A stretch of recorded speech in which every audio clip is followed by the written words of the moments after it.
Muy bien, bienvenidos. Gracias por seguir estos estudios. Está siendo de mucha edificación a nuestras vidas. Realmente nuestra relación con nuestro Padre Celestial se está cada vez afirmando, afianzando más. Conocer a Cristo, sentarnos a sus pies, aprender de Él, realmente es maravilloso. Tenemos la oportunidad de estudiar la palabra de Dios y lo hacemos a través de este medio. Y en esta oportunidad vamos a ver el poder del Señor Jesús sobre la naturaleza y sobre los demonios. Vamos a agarrar dos segmentos, dos bloques de la Escritura. Estamos estudiando Mateo, el Evangelio según San Mateo.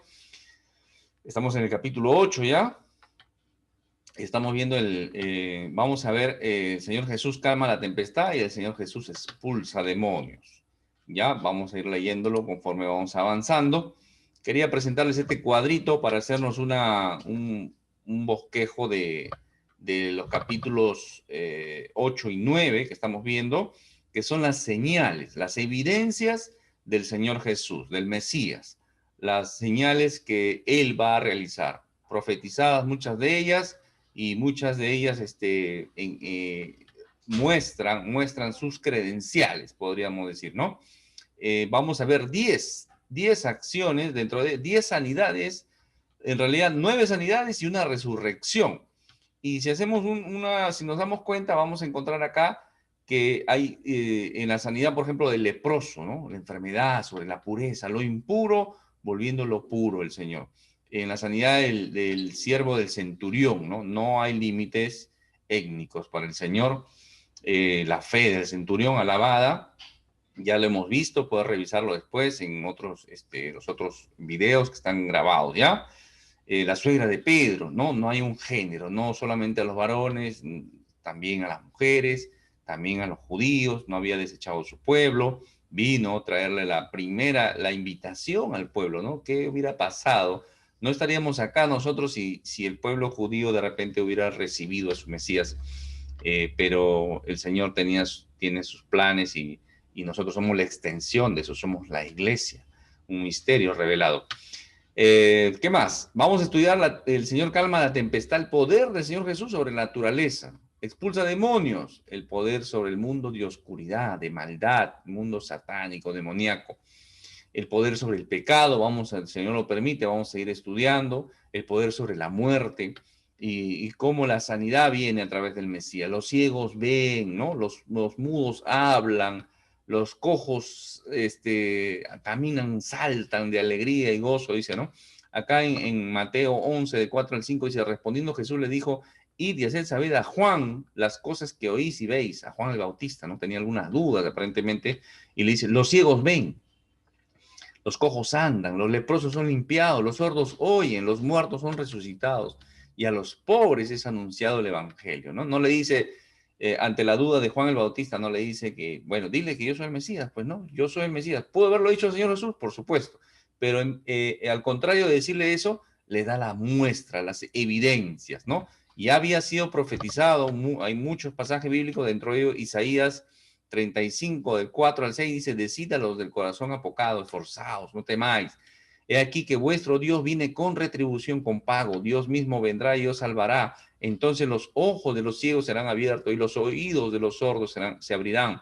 Entonces el cojo saltará como un ciervo y cantará la lengua del mudo. Interesante, ya el profeta Isaías, 700 años antes de Cristo, ya lo había profetizado, ¿no? Dios inspirando su palabra. Entramos al texto que vamos a estudiar el día de hoy. Dice, y entrando él en la barca, sus discípulos le siguieron. Y he aquí que se levantó en el mar una tempestad tan grande que las olas cubrían la barca, pero él dormía. Y vinieron sus discípulos y le despertaron diciendo, Señor, sálvanos que perecemos. Él le dijo, ¿por qué teméis, hombres de poca fe? Entonces levantándose, reprendió los vientos y al mar, y se hizo gran bonanza. Y los hombres se maravillaron, diciendo, ¿qué hombre es este que aún los vientos y el mar le obedecen?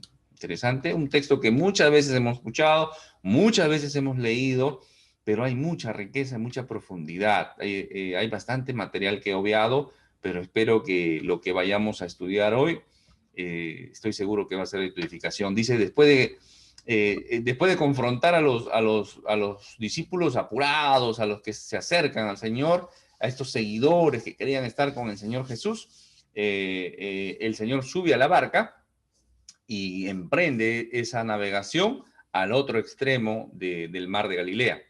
Y es interesante notar cómo dentro de los discípulos, que dice la Escritura, no está hablando de los 12 solamente.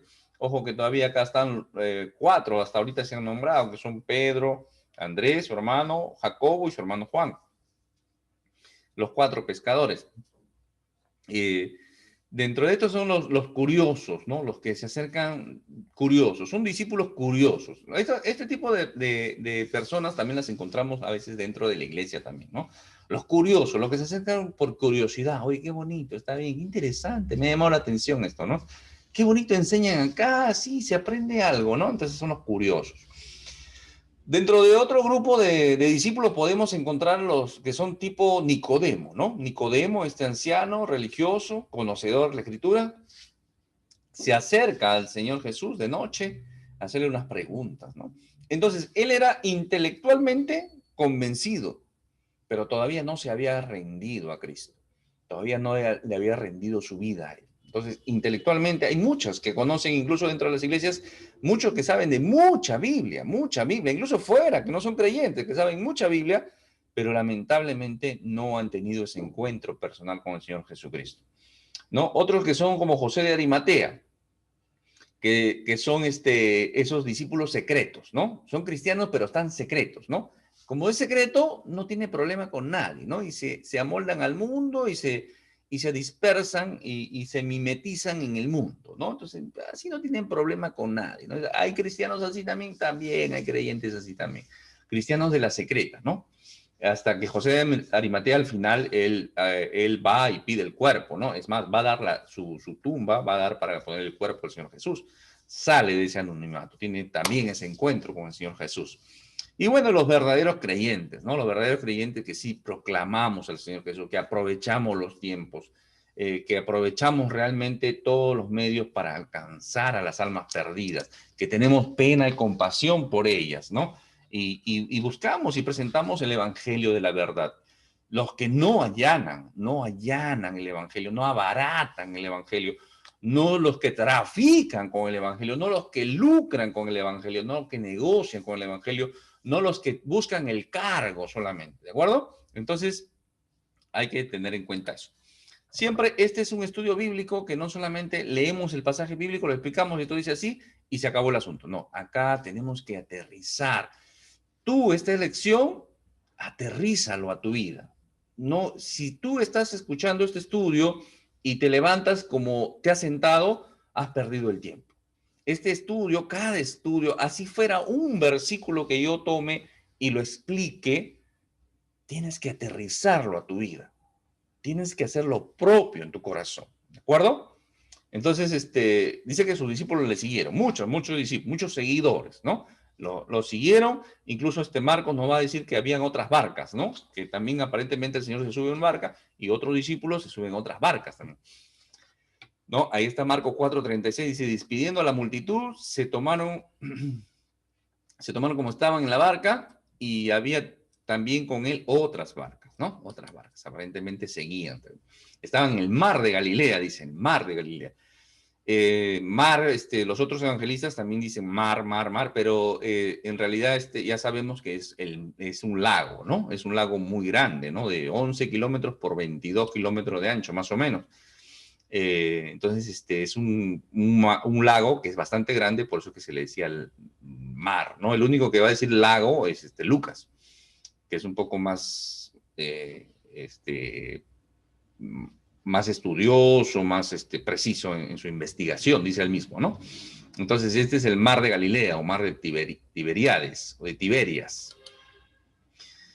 Dice que se levanta una tempestad. Qué interesante, porque la Escritura dice que es una grande tempestad, no es cualquier tempestad, sino es una grande tempestad. Dice, las olas cubrían la barca, y para tempestad acá le he puesto ahí el griego, es seismo, si alguien quisiera investigar la palabra seismo, de donde viene otra palabra sismo, sismógrafo, ¿no? De ahí viene la palabrita. Entonces, era un movimiento fuerte, de agua muy fuerte, ¿no? Entonces, dentro de la geografía del mar de Galilea, está bajo 200 metros bajo el nivel del mar, ¿ya? O sea, el mar de Galilea está hundido, el nivel del mar está acá y el mar está por debajo 200 metros. En el norte está el monte Hermón, que es un monte de 2.800 metros, cuyos vientos fríos descienden y se encuentran con los vientos calientes y hacen un torbellino ahí que de repentinamente pueden desatarse tormentas, y eso es lo que pasaba acá. Rápidamente podía desatarse una tormenta. Entonces, eso es lo que estaba pasando acá. Y dice que en medio de esta tormenta, el Señor dormía, estaba dormido, ¿no? Marcos también nos da más detalles y dice, y él estaba en la popa, ¿no? En la popa, en la parte posterior de la barca, ¿no? Este no es un yate, ¿ah? Ojo, a veces vemos los dibujitos y vemos como un yate, un barco grande, no. Esta es una barca como una lancha, ¿ya? La popa es la parte posterior, ¿no? Terminología náutica, ¿no? Proa, adelante, popa, la parte posterior, estribor, derecha, babor, izquierda, ¿ya? Entonces, él estaba en la parte posterior, ¿no? En una bancada, aparentemente, recostado, dice, porque estaba durmiendo sobre un cabezal. Cabezal puede ser la bancada o puede ser esos cojines o un costal, un lastre, algo puede haber sido, ¿no? Pero él estaba reposando ahí, estaba dormido y le despertaron, ¿no? O sea, ya el agua ese que cubría, salpicada, el señor estaba cansado también, ¿no? Lo podemos decir de una forma académica, en su humanidad él estaba cansado, entonces estaba dormido, estaba confiado también, ¿no? Interesante eso. Porque la palabra de Dios, ¿no? En Salmos y en Isaías va a hacer esa figura, ¿no? Esa figura literaria de decir a Dios que despierte, ¿no? Por ejemplo, el salmista dice, pero por causa de ti nos matan cada día, somos contados como ovejas para el matadero. Despierta, que duerme, Señor. Despierta, no te alejes para siempre, ¿no? Como que el Señor está alejado. No es que el Señor duerme, está dormido, ¿de acuerdo? No es la idea. Es una figura, ya como que el Señor está ausente, está alejado de su pueblo. Isaías lo va a decir también, despierta, despierta, vístete de poder, oh brazo de Jehová, despiértate, como en el tiempo antiguo, en los siglos pasados, ¿no? Muéstranos tu poder, ve que viene el juicio sobre su pueblo y el Señor estaba permitiendo el juicio. Entonces, como que despierte, que no se aleje. Y es interesante esta figura, ¿no? Porque es lo que busca, ¿no? Entonces, y literalmente acá el Señor Dios está dormido, ¿no? Y está dormido en medio de una tempestad, ¿no? Indiferente al peligro externo. Entonces, realmente esto nos hace comprender a veces cómo estos eran hombres marineros. Estos eran pescadores, al menos los que hemos mencionado, los cuatro. Eran pescadores, entonces acostumbrados a estos menesteres. Entonces, pero aún así estaban con ese temor, ¿no? Aún así tenían ese miedo. Entonces, a veces nosotros también entramos en esas situaciones, ¿no? En las tormentas en nuestras vidas y a veces agotamos todos los recursos, como estos marineros, ¿no? Estos marinos agotan todos los medios, seguramente arrían las velas, ¿no? Hacen descender las velas, hacen toda la maniobra de tal manera que mantengan el equilibrio dentro de la barca. Una barca o un barco incluso grande en dimensiones muy, muy grandes y muy seguras, ya sin mencionar el Titanic, ¿no? Este siervo del Señor, el Señor le permitió tener navegaciones largas en alta mar. Y realmente cuando te agarra una tormenta eres una hoja de papel en el mar, no eres nada, no eres nada. Realmente la fuerza del mar y de las aguas es tan fuerte que realmente impacta, ¿no? Es un temor que te envuelve y es bien, bien crítico porque estás lejos del lugar más cercano a tierra, ¿no? En este caso puede ser que ellos hayan estado en el centro del mar, entonces la orilla más cercana tranquilamente pudo haber estado a 10 kilómetros. Entonces, nadar 10 kilómetros, interesante, ¿no? Entonces el temor se apodera, la vida está en peligro. Y realmente estos hombres van a despertar al Señor. Y vinieron sus discípulos y le despertaron, dice, diciendo, Señor, sálvanos que perecemos, ¿no? Eh, entonces el Señor le dice, ¿por qué teméis, no? ¿Por qué teméis, hombre de poca fe? Y nosotros también tenemos que a veces, cuando ya hemos agotado todos los medios, ya sea en salud, medicina, diferentes problemas que tengamos, recién nos acordamos que somos cristianos, ¿no? Recién ahí nos acordamos que somos cristianos y que tenemos un Dios poderoso para que nos dé la fortaleza, para que nos dé la salida, para que nos soporte, para que nos ayude, para que nos dé la sabiduría para tomar la decisión correcta, ¿no? Para que nos ayude en medio de la prueba. Entonces, el Señor, a veces nos acordamos, a veces cuando ya hemos agotado todo, recurrimos al Señor y eso es a veces indiferencia, falta de dependencia de Dios. Yo tengo un problema, en automático dependo de Dios. Oro al Señor, le pido, y puede ser que yo use algún talento, alguna habilidad que el Señor me ha permitido tener o aprender y salga del problema. Pero ¿saben qué? Si yo recurrí en primer lugar a Dios, cuando yo salgo del problema, no me voy a atribuir yo el logro, sino que le voy a agradecer a Dios por permitirme salir de ese problema. ¿Por qué pasa a veces cuando hay un problema y lo dejo pasar, no recurro a Dios y salgo del problema y simplemente lo atribuyo a la casualidad muchas veces? O porque así tuvo que ser, pero no le doy la gloria a Dios. Entonces hay que darle la gloria a Dios. Hay que pedir a Dios, acercarme a Dios. Yo tengo que hacer todo lo posible en la sabiduría de lo alto cuando yo salga de eso, airoso, el Señor, a Él sea la gloria.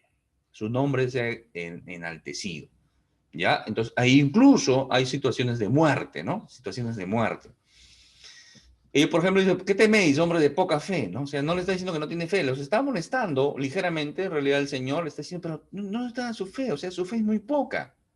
O sea, le habían visto obrar tremendas maravillas al Señor, pero sin embargo, en ese momento de la tempestad, donde el cerebro está trabajando a mil, no confían en que tienen al mismo Dios en la barca. Entonces, y en todo caso, ¿qué sería lo peor que pueda pasar? Que se mueran. ¿Y qué hace la muerte? Cuando tú estás en Cristo, lo único que hace la muerte es acercarte a tu Señor, empujarte a tu Señor. Por eso que el cristiano tiene una esperanza diferente al inconverso. El inconverso se asusta, tiene miedo porque no sabe a dónde va, o porque no quiere morir, o porque quiere eternizarse en esta vida, o porque sabe Dios, ¿no? Él, en el peso de su conciencia sabe que no está bien y a algún lado malo va a ir definitivamente. En cambio, el creyente sabe que si muere va con su Señor, cualquiera sea el medio, como los amigos de Daniel, que no se inclinaron al ídolo, a la imagen que había hecho Nabucodonosor. ¿Y qué le dice? Mi Dios puede librarme de ese horno de fuego. Y si no me librara, igual le voy a seguir adorando a mi Dios. ¿Se dan cuenta? Esa es la actitud del creyente. Me libre, no le. Si es la voluntad del Señor, me va a preservar. Y si no, simplemente ya me voy a casa. Termine la obra acá. Terminé. Pero hay que estar en el propósito del Señor. Estos hombres judíos conocían seguramente la escritura y conocían este pasaje, ¿no? Este pasaje es interesante, Salmo 107, 22 al 30, dice, ofrezcan sacrificio de alabanza y publiquen sus obras con júbilo. Los que descienden al mar en naves y hacen negocio en las muchas aguas, ellos han visto las obras de Jehová y sus maravillas en las profundidades, porque habló e hizo levantar un viento tempestuoso que encresta sus ondas, suben a los cielos, descienden a los abismos, sus almas se derriten con el mal. Tiemblan y titubean como ebrios y toda su ciencia es inútil. Entonces claman a Jehová en su angustia y los libra de sus aflicciones. Cambia la tempestad en sosiego y se apacigua sus ondas. Luego se alegran porque se apaciguaron y así los guía al puerto que deseaban. Qué interesante, qué bonito. Y esta palabra literalmente se iba a cumplir ese día. El Señor Jesús va a hacer que esta palabra se cumpla, lleguen al destino que se había propuesto inicialmente salir. ¿No? Y esa es la fortaleza que el creyente debe tener. El Salmo David, ¿no? El joven David en el Salmo 23:4 va a decir, aunque ande en valle de sombra de muerte, no temeré mal alguno, porque tú estás conmigo, tu vara y tu callado me infundirán aliento. valle de sombra de muerte, ante un asalto, ante una enfermedad, en lo que sea, ¿de acuerdo? Confiar en el Señor, confianza en el Señor. El Señor tiene sus propósitos. Entonces, ¿qué hizo el Señor? Levantándose, dice, reprendió a los vientos y al mar y se hizo grande bonanza. El Señor reprende el mar. El Creador estaba en la barca. La palabra estaba en la barca. El que había creado las cosas. O sea, este milagro es realmente algo sencillo, ¿no? En comparación a la creación, a la inmensidad de la creación, al macrocosmos, ¿no? Y al microcosmos también. Esto era, pues, una cosa sencilla. Pero eso es lo que hace el Señor. Reprende al mar, ¿no? Al viento. Y la creación que hace, obedece al Creador. Y después, gran bonanza. Y acá se pierde mucho el efecto de lo que pasó. Dice, se tranquilizó, ¿no? La tempestad desapareció. Y nos imaginamos que la tempestad comenzó a descender así. O sea, que el mar estuvo turbulento, pero iban pasando los minutos y poco a poco iba menguando. Poco a poco iba tranquilizándose. Y ese es un error. Porque acá en el original, en la palabra, nos da a entender que cuando el Señor habla, cae todo, se tranquiliza todo y hay una gran bonanza, o sea, quietud, de un segundo para otro. Eso es lo que tenemos que entender. Si hubiera pasado, ya, mira, se ha ido tranquilizando, los hombres que estaban en la barca, bueno, así tenía que pasar, los vientos naturalmente pararon, todo se tranquilizó y fue volviéndose todo calma, todo calma. No, no se hubieran sorprendido porque eso es lo normal. No habría nada milagroso ahí. Pero cuando el Señor dice que hubo grande bonanza, es porque cayó todo, se tranquilizó todo. Estaba en un escenario y de un segundo a otro, calma total. Ese es el detalle, ¿de acuerdo? Y los hombres, sigue el siguiente versículo, y los hombres se maravillaron, diciendo, ¿qué hombre es este que aún los vientos y el mar le obedecen? Se maravillaron, ¿no? Marcos va a decir, entonces temieron con gran temor. No solamente se maravillaron, si entró ese miedo. Si tenían miedo a la tempestad, más miedo tenían ahora con quién estaban o a quién tenían al frente. Ese era del temor a la tempestad, pasaron a tener el temor al Señor Jesús, al mismo Dios. Como se registra en la escritura Job, por ejemplo, ¿no? De oídas te había oído, mas ahora mis ojos te ven, por tanto me aborrezco, dice, me arrepiento en polvo y ceniza, dice Job, ¿no? Después de tener ese impacto, ese encuentro con el Señor, ¿no? El Señor le dice, ahora voy a hablar yo, le dice, y respóndeme lo siguiente, ¿no? Y el Señor, le manda una andanada ahí de preguntas, ahí está Job, 38, 39, ¿no? Todas las cosas, 40, y llega acá y Job dice, estoy hecho, no soy nada, no soy nadie. Isaías también, ¿no? En el año que murió el rey Usías, vi yo al Señor sentado sobre un trono alto y sublime, y sus faldas llenaban el templo. Entonces, el versículo 5 dice, entonces dije, ay de mí que soy muerto, porque siendo hombre inmundo de labios y habitando en medio de pueblo que tiene labios inmundos, han visto mis ojos al Rey, Jehová de los ejércitos. ¿Se dan cuenta? Mientras uno no tenga ese encuentro con el Señor, mi vida sigue igual. Eso hay que entender. Si yo estoy llevando mi vida igual y solamente tengo el título de cristiano, no ha habido ese encuentro con Cristo. Cuando uno tiene ese encuentro con Dios, se dan cuenta que su Dios es 3 veces santo. Y entonces el pecado es declarado enemigo número 1 porque afecta mi relación con Él y atenta directamente contra Dios, que es santo. Por eso es que cuando el hombre se encuentra ante la presencia de Dios, se da cuenta de eso. ¿Ya? Entonces, eso hay que entender, ¿no? Daniel también lo va a decir, ahí está en la escritura. El mismo Pedro, ¿no? En la pesca milagrosa, también Pedro se da cuenta que el que está ahí no es un hombre cualquiera, es mismo Dios, ¿no? Pablo también, Pablo tiene su encuentro personal. Juan, el apóstol Juan, en la visión Apocalipsis, ¿no? Encuentro con el Señor resucitado, glorificado, ¿no? El apóstol Juan cae de rodillas, como muerto, dice la palabra. ¿no? El apóstol Juan, el mismo que recostaba su cabeza en el pecho del Señor en la cena, ¿no? Ahora tiene un encuentro con Jesucristo glorificado y ya no dice, oh, maestro, ¿qué tal? ¿Cómo estás? ¿Cómo te ha ido? ¿Te he extrañado? No, no, no. Él cae como muerto ante la presencia de Cristo. Entonces, eso es lo que tenemos que entender. Y esto no es mitología. Si tú crees que esto es mitología, estás perdiendo tu tiempo también. Esto es historia, esto es real. Entonces, si tú estás viviendo como vivías antes y tu vida es igual, no has tenido un encuentro con Cristo. No le has rendido tu vida a Cristo. Entonces, necesitas urgentemente tener ese encuentro con Cristo. Rendirle tu vida a Él.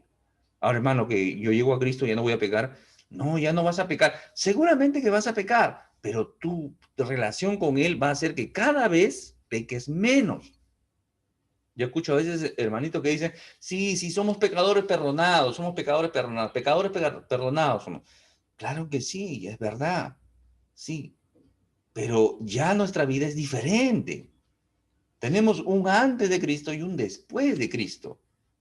Ojo con esto, si tu vida sigue siendo igual, sigue siendo el mismo hombre iracundo, la misma mujer chismosa, problemática, sigues viviendo como antes, en borrachera, con amistades del mundo, deleitándote en los placeres de este mundo, y no tienes ese rechazo y repudio en tu propia naturaleza vivificada, en tu nueva naturaleza en Cristo, es porque seguramente no lo tienes. Si todavía te atrae y te gustan las cosas del mundo, o te sientes igual, te da igual pecar o no pecar, y cuando pecaste te sigues sintiendo indiferente, es porque no tienes el Espíritu Santo en ti.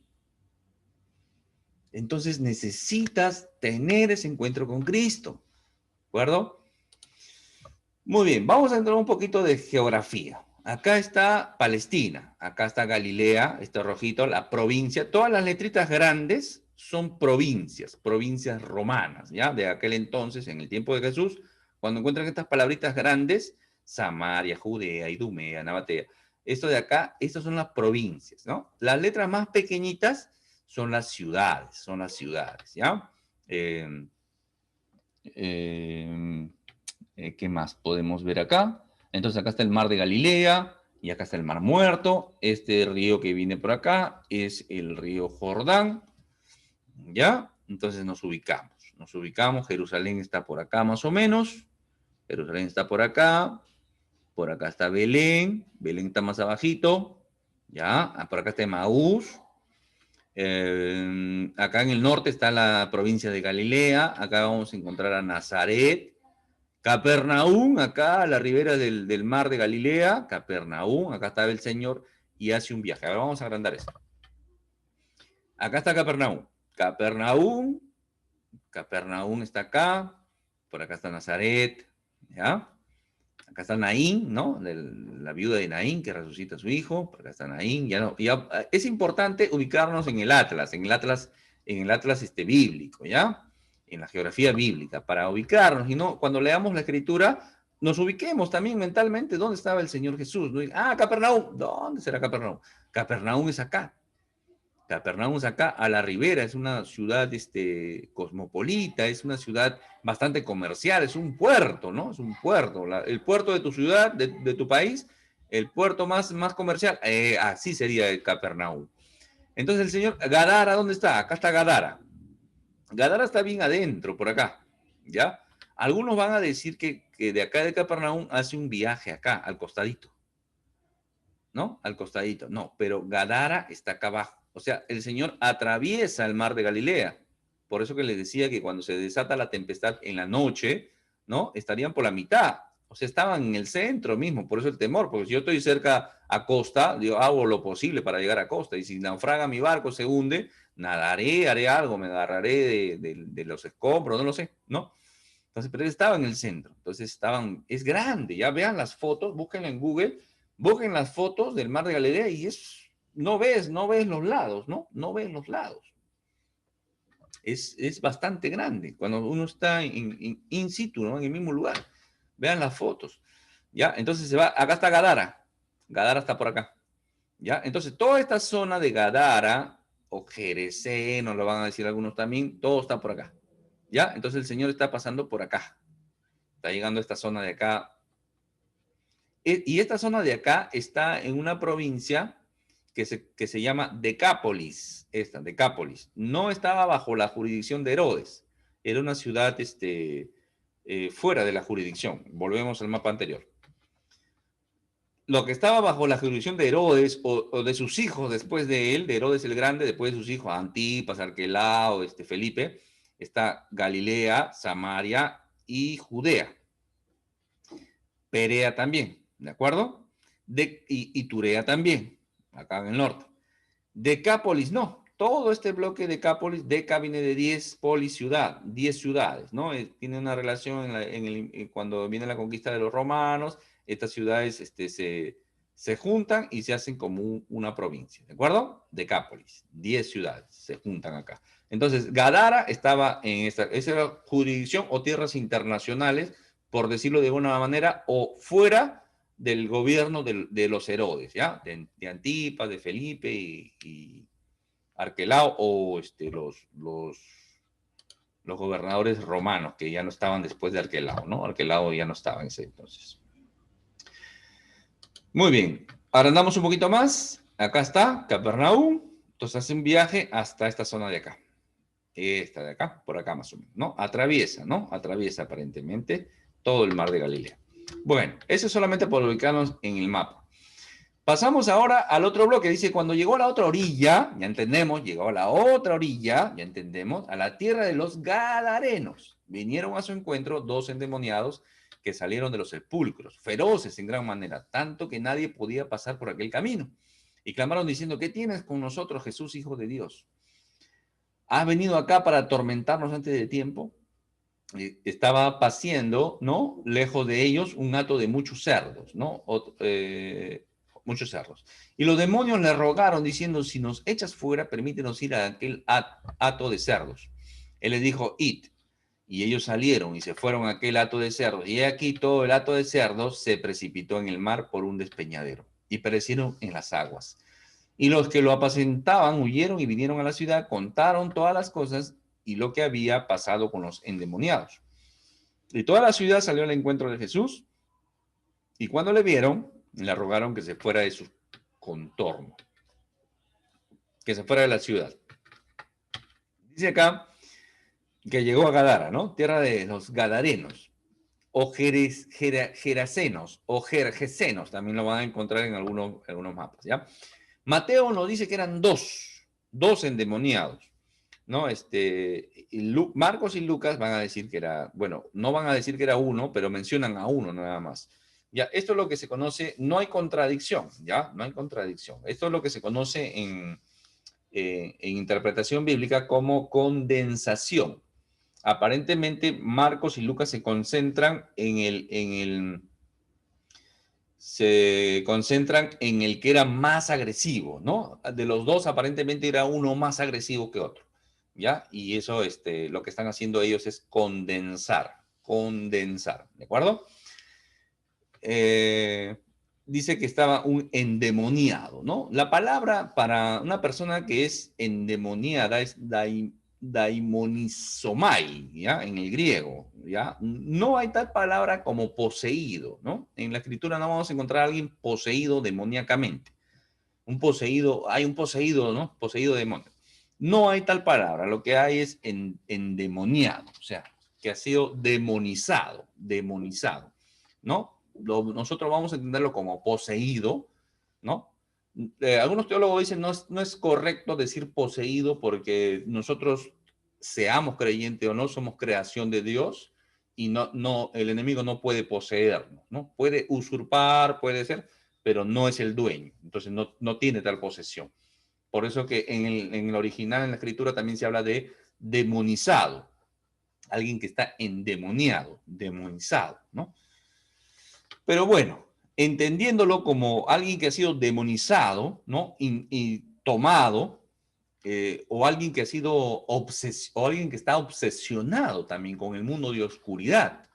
Puede ser que alguien que esté obsesionado, o puede ser alguien que esté oprimido, ¿ya? Oprimido no es alguien que está endemoniado, pero sufre la aflicción de los demonios, ¿ya? O sea, la escritura no hace diferencia de esto, pero nosotros entendemos que hay alguien que puede estar en control de demonios, o puede ser alguien que está obsesionado con cosas demoníacas, o puede ser alguien que esté afligido, ¿no? Que lo esté molestando. Por ejemplo, los creyentes. Un creyente no puede ser demonizado. Un creyente no puede ser, ¿por qué? Porque tiene al Espíritu Santo adentro. Tiene el templo, su cuerpo es el templo del Espíritu Santo. Entonces, un cristiano no puede ser endemoniado, demonizado, o aplicando la palabra, mal aplicada la palabra, poseído, ¿no? No puede ser poseído, pero sí puede ser afectado, ¿no? Te fastidian, te perturban, te molestan, te atacan, te ponen trabas, te complican tu matrimonio, complican tus finanzas, complican tu salud. ¿Podría ser? Por supuesto que sí.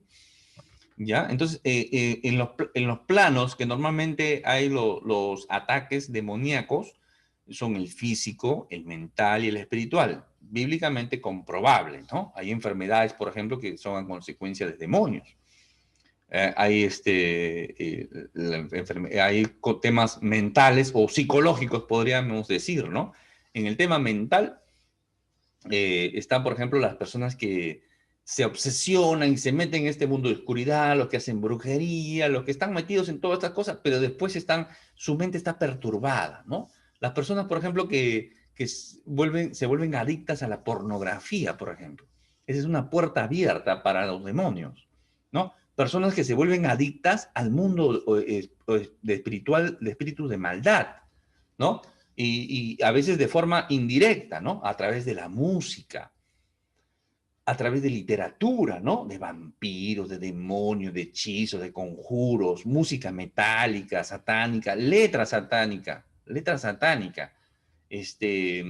que están obsesionados con estas cosas, comienzan con el tema del horóscopo, que la piedrita, que el cuarzo, que el poder, que la buena vibra, que el seguro, todas estas cosas demoníacas, ¿no?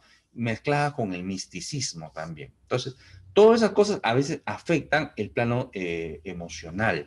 Personas que son deprimidas. Por ejemplo, todas esas personas que tienen tendencias como moda de vestirse de negro, escuchar música deprimente, música con letra satánica, tienen tendencias suicidas. Una persona que tiene tendencias suicidas a querer matarse posiblemente tenga problemas demoníacos. Y en lo espiritual, ya ni hablar, pues, ¿no? Ya es mucho de lo espiritual. Son el tema de las religiones, los temas eh, de las diferentes formas de adoración a Satanás, a Dios, apología a Dios, incluso las filosofías o religiones son temas que afectan en lo espiritual, apartan de la verdad y en vez de su espíritu sea conectado con Dios, vivificado con Dios, obtener vida abundante, son apartados, separados, aislados. ¿Para qué? Para ser atacados, presa fácil, ¿de acuerdo? Podríamos hablar mucho más de esto.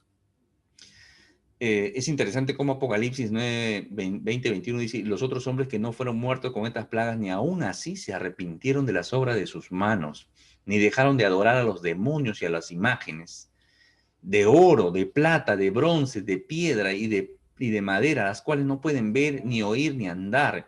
Y no se arrepintieron de sus homicidios, ni de sus hechicerías, ni de su fornicación, ni de sus hurtos. Qué interesante esto, porque miren toda la maldad. Nomás de ver un día la noticia, encontramos todo este mundo de maldad. Gente que tiene tendencia a matar, asesina por placer. Así de simple, son gente realmente influenciados por el mundo de maldad. Hechicería, la hechicería está en lo más bajo que puede estar en lo oscuro hasta lo más alto de la sociedad.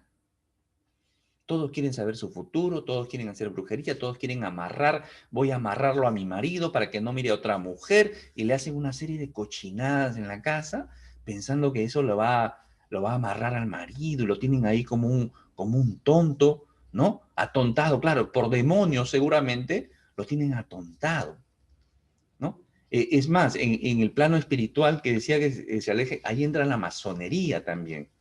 Cristianos que se unen en yugo recontra desigual con masones. Estos masones tienen sus propios brujos, llámalos sacerdotes, lo que sea, y tienen sus amuletos, sus fetiches, su sortija, sus símbolos, sus cosas, vienen a la casa, le rezan la casa, y son gente de mucho poder. Son gente de mucho poder. Y definitivamente que esas personas ya están perdidos, ¿no? Sus almas están perdidas ya. Y arrastran a otras personas, arrastran a su familia, arrastran a sus hijos. Y a veces ellos gozan del éxito, entre comillas, del dinero, del poder, y a consecuencia de sus hijos. Sus hijos están envueltos en drogas, en prostitución, en alcoholismo. O sea, no hay que hacer toda una interpretación bíblica para darnos cuenta de eso. Las personas, por ejemplo, que están metidos en temas de música satánica, de todo, están en drogas. Los que les gustan las cosas anticristianas, están en alcoholismo. Ahora, no nos preguntemos el por qué. Eso es obvio. Entonces, a veces nos preocupamos, sí, que mira que mi hija está en drogas, que mi hijo está en alcoholismo, pero ese no, esa es las hojas. La raíz es el tema demoníaco, satánico, en el cual se ha metido. Y esas son las consecuencias de. Bueno, no es el tema hoy, pero es importante conocer esto, ¿de acuerdo? Y así como la masonería, otras ramas más, ¿no? Otras ramas más. Claro, grandes funcionarios, ¿no? Presidentes incluso, ¿no? Públicamente que han ido a lugares de brujos, presidentes que tenían sus brujos y sus brujas como consejeros, ¿no? Como consejeros presidenciales. Y no solamente presidentes, políticos, funcionarios, militares, policías y todos los rangos que se puedan encontrar poder. Ahí está, hechicerías, fornicación. Todas estas personas normalmente poderosas tienen sus problemitas de pedofilia, son pederastas, tienen adicción a la pornografía, sexo duro, como van a decir algunos. No sé si algún menor está viendo, pero si eres un menor o eres un joven y estás viendo este estudio, aléjate de eso, porque los jóvenes también son presa fácil, porque los jóvenes buscan fama, fortuna, buscan poder. Eso buscan y ahí son atrapados. Muchos cantantes están ahí compactados con Satanás. Solamente Cristo los puede liberar. ¿Puede salir de ahí? Por supuesto que sí. Por supuesto que sí. Y de sus hurtos, ¿no? De sus hurtos. Estos hombres vivían en sepulcros, dice la Escritura. Su tono de voz es cambiado, ¿no? Por el mundo demoníaco. Su fuerza es sobrenatural. Un endemoniado tiene fuerza sobrenatural. Es más, acá la Escritura lo dice, ¿no? Porque Marcos y Lucas van a decir que estos hombres a veces eran encadenados a grilletes, dicen, y con tanta fuerza tenían que rompían los grilletes, rompían las cadenas. Y tenían esa tendencia sadomasoquista, ¿no? De infligirse dolor, de cortarse, ¿no? Una persona que tiene esa tendencia a suicidarse, hay que hacerle una consejería bíblica. Hay que hacerle una consejería bíblica, traerlo al arrepentimiento, que conozca a Cristo, el único que lo puede liberar. ¿De acuerdo? Entonces dice, y siempre de día y de noche andaban dando voces en los montes y en los sepulcros e hiriéndose con piedras, ¿no? Se cortaban como cuchillos, ¿no? Se cortaban. Cuando vio pues Jesús de lejos, corrió. O sea, uno de ellos, dice la Escritura, ¿no? Marco nos dice que uno de ellos fue y se arrodilló, se postró. Proscuneo, la palabrita para postrarnos en adoración, eso hace uno de ellos, ¿no? Podría ser por su convicción humana, estaría de repente centrado, o puede ser que los mismos demonios, ¿no? Reconociendo al Señor, pues se postren. Cualquiera haya sido el caso, es válido, ¿no? Porque los demonios reconocen a Satanás. Por supuesto que conocen al Señor Jesús, conocen a Dios. Él lo van a reconocer y le van a decir, ¿qué tienes con nosotros, Jesús, Hijo de Dios, ¿no? O sea, los demonios, y esto es interesante porque a veces los hombres desconocemos a Cristo, no queremos conocerlo, ¿no? Y los demonios sí lo conocen, por supuesto que sí, porque antes de ser demonios eran ángeles, antes de ser ángeles caídos, y obviamente conocen a las personas de la Trinidad, y de repente no humanamente, físicamente, pero sí en el espíritu reconocían que era el Hijo de Dios, que él era Dios quien estaba ahí, y le preguntan, ¿no? Ellos conocen la escatología y conocen más que nosotros a veces, ¿no? Por supuesto que sí. Y eso es y eso es lo contraproducente, ¿no? Que los demonios son inteligentes en base por ser ángeles caídos y en base a experiencia, porque están acá de la tierra desde que, ¿no? Desde la humanidad. Entonces, ellos pues, en base a experiencia tienen mucho más conocimiento y pensamos a veces nosotros que podemos atar, que podemos amarrarlos, que podemos agarrar, que podemos luchar con ellos. Eso es contraproducente. Entonces los demonios le dicen, has venido acá para atormentarnos antes de tiempo. Entonces el Señor Jesús obviamente les estaba diciendo que salgan de ellos, que salgan de estos hombres y se vayan. Entonces ellos sabían que tenían que salir. Entonces los demonios que dicen, permítenos ir a ese hato de cerdos, ¿no? Habían cerdos ahí. Obviamente, si se dan cuenta, este no era un pueblo judío, era bastante griego romano, ¿no? Entonces ahí sí criaban cerdos. Los judíos no crían cerdos, no cuidan cerdos. Entonces, podría ser eso, ¿no? Y esto la escritura también nos dice que eran 2000 cerdos los que estaban por ahí andando, ¿no? Cuidando, ¿no? Estaban cuidándolos. Había hombres cuidando de estos cerdos. Ellos juntaban sus cerdos, todo, y encargaban personas para que las cuiden, ¿no? Entonces ellos piden ir a estos animales. ¿Por qué piden ir a los cerdos? Desconocemos. Es especulativo decir algo, ¿no? ¿Por qué los demonios piden ir a los cerdos? Uno, dicen algunos teólogos, esto es especulativo, porque dicen los teólogos que el demonio no le gusta estar vagando en el éter, ¿no? Quieren estar en un cuerpo. Y si van a salir de ese hombre, de esos dos hombres, entonces pedían ir al menos al cuerpo de los animales. Ahora, estos animales terminan arrojándose al mar, ¿no? Impulsados posiblemente por los mismos demonios, o podría ser que los animales no soportan tal presión y se alocan y terminan autosacrificándose, ¿no? Podría ser también. Eso es especulativo también. Pero lo estamos tratando de cubrir todos los flancos. Pero los demonios son inteligentes. Ellos entendían, mira, puede ser que nos metemos a esos cerdos, los matamos a estos cerdos y el pueblo se va a levantar contra Jesús y de repente lo matan a Jesús. Podría ser un argumento. Esa es una hipótesis. ¿De acuerdo? Pero la cuestión es que dice que estos hombres, cuando le pregunta al Señor Jesús, creo que Marcos o Lucas creo que le pregunta, en Lucas le pregunta, le dice, ¿cuál es tu nombre? Y le dice, somos legión, porque somos muchos. Y ya estudiamos legión, más o menos la legión son entre 3000 y 4000 hombres, ¿no? Una legión romana eran 3000, 4000 hombres, eran 3000 o 4000 demonios. Entonces, si estamos hablando que eran 2000 cerdos, más o menos a 2 demonios por cerdo, ¿no? Haciendo un cálculo matemático. Entonces, estos animales puede ser que no soportaron y se autosacrificaron. Ahora, no hay que entrar, obviamente el Señor prefiere, ¿no? Estos demonios ya sabían que no tenían que permanecer ahí, el Señor los estaba expulsando, entonces estos hombres iban a quedar libres de demonios, entonces, no es que el Señor permita que los demonios o los cerdos valen más que los hombres, definitivamente que sí. Para Dios la vida de un hombre es mucho mejor que la de un animal, por supuesto. Pero no hay ese balance, ¿no? No hay que hacer ese balance, los animales o el hombre, no, no es que a quién salvo yo, ¿no? No es así. El Señor permitió en sus propósitos y así se dio. La cuestión es que esos hombres fueron liberados, ¿no? Marcos nos da más detalles y dice, y los que apacentaban los cerdos huyeron y dieron aviso en la ciudad y en los campos y salieron a ver qué era aquello que había sucedido. Y vienen a Jesús, ¿de acuerdo? Vienen a Jesús y ven al que había sido atormentado del demonio y que había tenido la legión, sentado, vestido, porque dice, a menos la escritura dice que uno estaba desnudo, se cortaba y gritaba y tenía mucha fuerza, ¿ya? Pero este estaba sentado.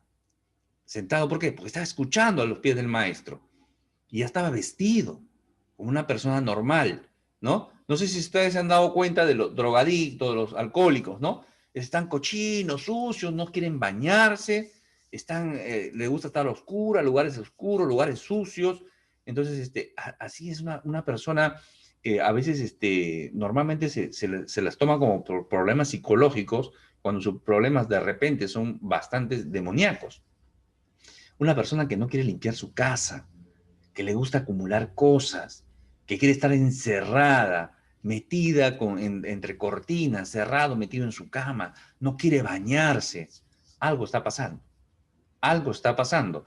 Y qué interesante porque el Señor no juzga a las personas, ¿no? A las personas que están enfermas, a los que están endemoniados, no le dice, oye, tu culpa, no, estás metido.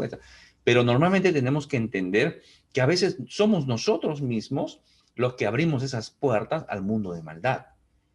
¿Ya? Hay que tener bastante cuidado con eso, ¿no? La pornografía, la literatura, demoníaca, ahora se puede hacer pacto con el diablo hasta por internet, o sea, hay cada tontería ahora, y los jóvenes son los que más buscan estas cosas. La música, son seducidos por la música es satánica, satánica, con letras satánicas, y esa es la música que les gusta a los muchachos, no solamente a los muchachos, también a los viejos, ¿no? Entonces, los fetiches, los cuadros de serpientes, de dragones, los amuletos, los muñequitos vudú, adornitos, todas esas cositas, la pornografía, ya lo dije, libros de magia, de ocultismo, de hechizo, de conjuro, todas esas cosas abren puertas al mundo de maldad. ¿De acuerdo? Entonces, hay que tener bastante cuidado con eso. Miren, acá este hombre ya estaba vestido, sentado, en su juicio cabal. Qué interesante la escritura, qué bonita. Dice, en su juicio cabal, y estos hombres que vinieron de la ciudad tuvieron miedo, dice, tuvieron miedo, tuvieron miedo. Algunos argumentan, a ver, ¿qué dice acá? Nos sigue contando Marcos, y dice, este es Marcos, ya que nos sigue contando la historia, nos da otros detalles, y dice, y les contaron los que lo habían visto, cómo le había acontecido al que había tenido el demonio y lo de los cerdos. Y comenzaron a rogarle que se fuera de sus contornos. Mire, al entrar él en la barca, el que había estado endemoniado le rogaba que le dejase estar con él, o sea, con el Señor Jesús. Miren qué interesante. Algunos teólogos también dicen que a consecuencia de que habían tenido pérdidas materiales, ¿no? Por los cerdos que se habían muerto, piensan que ellos eran bueno, definitivamente era una gran cantidad de dinero, que 2.000 cerdos que se habían perdido, ¿no? Había mucha gente seguramente que había perdido su inversión, pero el punto acá no es tanto eso. El punto acá es que la escritura dice que vinieron a ver a Jesús, no vinieron a ver su cerdo, no vinieron a ver los hechos, vinieron a ver y encontraron algo sobrenatural, algo que no estaba bien. Encontraron un hombre, al Señor Jesús, que había hecho algo maravilloso, algo inconcebible, algo que no se podía entender. Entonces, ellos que dice, ¿no? Y lo de los cerdos, le contaron, y dice, y la gente de este pueblo les comenzó a rogarle al Señor Jesús que se retirara, ¿no? De sus fronteras, que se fuera de su frontera, que se fuera de su ciudad, que se fuera de su área. Qué interesante porque estos hombres no estaban viendo al Señor Jesús como ese Mesías que necesitaba. Estaban viendo a alguien que iba a romper el status quo, alguien que iba a desorganizar su mundo. Entonces, eso es lo que hace el Señor Jesús. Cuando el Señor Jesús llega a la vida de un hombre, cambia todo, transforma todo, y cambia sus valores, sus principios, sus virtudes se afianzan en los principios bíblicos. Entonces ellos no querían saber nada de este Jesús y lo rechazan. Y qué interesante porque en el versículo 18, que es el siguiente, en Marcos 5, 18, dice, al entrar en la barca, el que había estado endemoniado le rogaba. Le ruegan que se vaya y el endemoniado, en gratitud, ¿no? Le dice, Señor, yo quiero seguirte a donde tú vayas. Esa es la actitud de un creyente. Esa es la actitud de alguien que ha sido impactado por Cristo, que su vida ha sido transformada. Nosotros estábamos desnudos, borrachos, ladrones, mentirosos, adúlteros, abortadoras, lo que seamos, lo que sea. Conocemos al Señor Jesús y ya no queremos despegarnos de Él. María Magdalena lo encontró al Señor Jesús resucitado y dijo, no, ya ahora sí no te me escapas, ¿no? Ahora no te vas a ir, ¿no? Ya no, eso queremos. Eso es lo que tenemos que hacer con el Señor Jesús. Eso es lo que hace el impulso natural del creyente que ha tenido un encuentro con Cristo. No se quiere separar de su Señor. No se quiere separar de su Señor. Pablo va a decir que no hay nada, ni lo alto, ni lo profundo, ni los ángeles, los demonios, nada nos puede apartar del amor de Dios. Ahí está, léelo en Romanos 8:38 para adelante, si mal no recuerdo. Nada nos puede separar de él. Entonces, esa es la actitud. Pero el Señor Jesús, miren qué interesante, el Señor Jesús toma a este hombre y le dice, tranquilo, le dice, no me vas a seguir. Tú vas a ser mi misionero. Tú vas a ser mi misionero en tu propio pueblo. Los que no me han rechazado, los que me están expulsando, los que no quieren conocerme ahora, te van a conocer a partir de ahora a través de ti, me van a conocer. ¿Qué hubiera pasado si de repente el Gadareno se hubiera ido? El Gadareno hubiera quedado como una leyenda, ¿no? Especulando un poco, haciendo un poco el argumento. Hubiera quedado como una leyenda, ¿por qué? Porque dice, oye, acá habían dos endemoniados, pero vino un hombre y los sanó. ¿Y dónde están los endemoniados? Ah, se fueron con él. Y todo quedó en una leyenda. Pero si estos hombres se quedan en su ciudad, ellos van a ser el testimonio vivo de lo que el Señor Jesús ha hecho. Y ellos se van, algunos lo rechazarán, pero otros van a creer en ese Jesús. Van a creer, así es el Señor Jesús. Así es como te toma a ti y me toma a mí. Tú y yo somos testimonios vivos de lo que Cristo ha hecho a mí. Por ejemplo, un compañero del colegio, de la secundaria, de la primaria, de mi trabajo, de mis comienzos de mi trabajo, puede decir, oye, Jorge Ocampo, ¿qué? ¿Ahora cristiano? ¿Qué? Oye, Jorge Ocampo ha sido esto, y te van a sacar una lista de cosas terribles. Sí, pero ahora es creyente. ¿Sí? No te creo. Sí. Ahí está, llámalo si quieres. O búscalo en YouTube. Búscalo en YouTube, búscalo en Facebook. Ministerio Quirios. Quirios Jesucristo. Ahí está, predicando al Señor. Claro, eso es lo que ha hecho el Señor Jesús en mi vida. En mi vida. Mi familia, mis amigos, mis amistades. Muchos me rechazarán, me marginarán, me votarán, no querrán. Dirán, este es un aburrido, un hago fiestas. No saben que yo tengo la alegría. Yo tengo el gozo. Yo tengo la verdad. Y tengo a mi Señor, a Jesucristo, que es la verdad. Tengo vida abundante. Tengo paz, que no la tiene nadie, que no está en Cristo. Así eres tú. Así que si tú has sido como Nicodemo, que has sido intelectualmente convencido del cristianismo, nace como Nicodemo también. De repente eres como José de Arimatea, estás escondido por ahí porque así no tienes problema con nadie. Sal, dile al mundo que eres creyente, que el mundo necesita salvación, necesita a Cristo porque se está perdiendo y se están muriendo. Así tenemos que ser. No seamos o ser esos curiosos. Ah, qué bonito, está bonito acá, me gusta. Este peladito no me gusta, no voy a suscribirme a este canal porque no me gusta, porque es mucho pecado, pecado, tenemos que arrepentirnos. Pero es lo que hace el Señor Jesús en nuestras vidas. Nos da una nueva oportunidad, nos hace nacer de nuevo. Deja que las cosas viejas pasen y vienen cosas nuevas. Eso es lo que hace Cristo en nuestras vidas. Termina con esta parte, Mateo dice, más Jesús no le permitió, sino que le dijo, vete a tu casa, a los tuyos, y cuéntales cuán grandes cosas el Señor ha hecho contigo. Qué tremendo. Esto realmente, estas son palabras que te dice el Señor a ti, me dice a mí, y deberían emocionarte, como me emocionan a mí. Pero no te emociones porque yo te lo digo, emocionate porque lo sientes en tu espíritu. Cuéntale cuán grandes cosas el Señor ha hecho contigo. Eso es lo que tienes que hacer. Y cómo ha tenido misericordia de ti. Estas palabras deben quedar grabadas en tu corazón si realmente has tenido ese encuentro personal con el Señor Jesucristo. Él te dice, cuéntale cuántas grandes cosas el Señor ha hecho contigo y cómo ha tenido misericordia de ti. Estamos perdidos, hermanos. Mira tu vida como era antes de Cristo. Y si tú estás viendo este estudio y no conoces a Cristo y recién estás sintiendo en tu vida esa carga de pecado, ríndete al Señor Jesucristo. Ríndete a Él. No lo expulses de tu vida. No lo rechaces. Porque solamente en Él hay salvación. ¿Cómo ha tenido misericordia de ti? No merecíamos nada. Estábamos muertos en nuestros delitos y pecados. Efesios 2:1. Así estábamos, tú y yo. Y si no conoces a Cristo y estás en todo lo que yo he dicho que está como pecado, estás todavía en eso, tienes la oportunidad de rendir tu vida a Cristo. Y se fue, dice este hombre, y se fue, obedeció a la palabra del Señor y comenzó a publicar en Decápolis. Cuán grandes cosas había hecho Jesús con él y todos se maravillaban. ¿Qué hubiera pasado si este hombre hubiera sido, ya bueno, sígueme, únete al equipo? No, el Señor Jesús tiene planes para cada uno de nosotros. Donde nos ponga el Señor, tenemos que brillar con la luz de Cristo y decir todo lo bueno que ha hecho el Señor con nosotros. Cuán grandes cosas ha hecho el Señor con nosotros y su misericordia nos ha alcanzado. Esa es la esperanza que tenemos. Y si me voy mañana, parto de esta vida, nos vamos con esa convicción. Y me voy con mi Señor, pero me voy no como un cristiano oculto, como un cristiano secreto, como un convencido. Me voy como alguien que ha vivido y ha escuchado la palabra de Dios y ha obedecido. Y ha ido y ha testificado de él. Dios te ha dado dones y talentos si estás en Cristo.